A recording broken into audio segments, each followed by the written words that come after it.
welcome to the NBA pregame show, brought to you by Ethan Wilkowski, David Tashi, and Seth Fromowitz. What are your predictions for this upcoming NBA season with all of these free agent moves?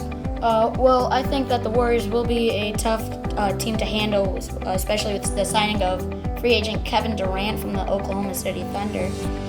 This team's like a pretty good team, but Cavs might still have a chance against them. Although the Cavs did lose Matthew Dellavedova and Timothy Mozgov, they're still going to have a pretty good team with Kyrie, LeBron, and Kevin Love. I think that the Warriors will win the championship this year also.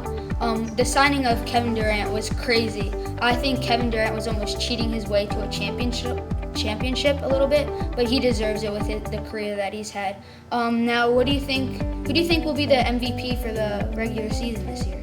I totally think that it's going to be Russell Westbrook, especially since the departure of Kevin Durant. He's going to have a little bit more motivation, really carrying Oklahoma City on his shoulders.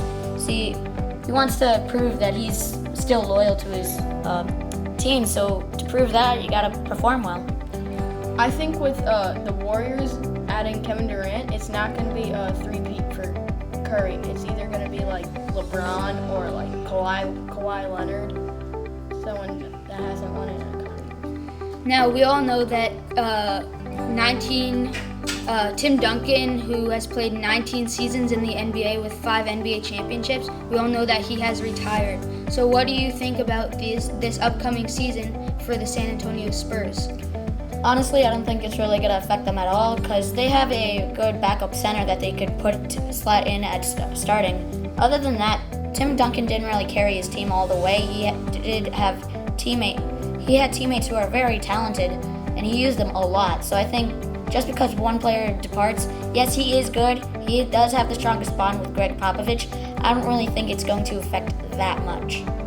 I think the Spurs also added Pau Gasol over the season, and they still have a lot of talent in Tony Parker, Manu Ginobili, Kawhi Leonard, and Danny Green. I mean, they're a pretty talented team. Now, with most people will say that Tim Duncan and Greg Popovich are the best coach-player relationship. With Tim Duncan retiring, do you feel that Coach Pop will retire too? Absolutely not. Coach Popovich is very loyal to basketball in general. I don't think just because one of his players retires means that he will retire. I mean, nobody retires because somebody else retires. You retire because you're done. You don't feel like you have much use anymore. I agree with Seth because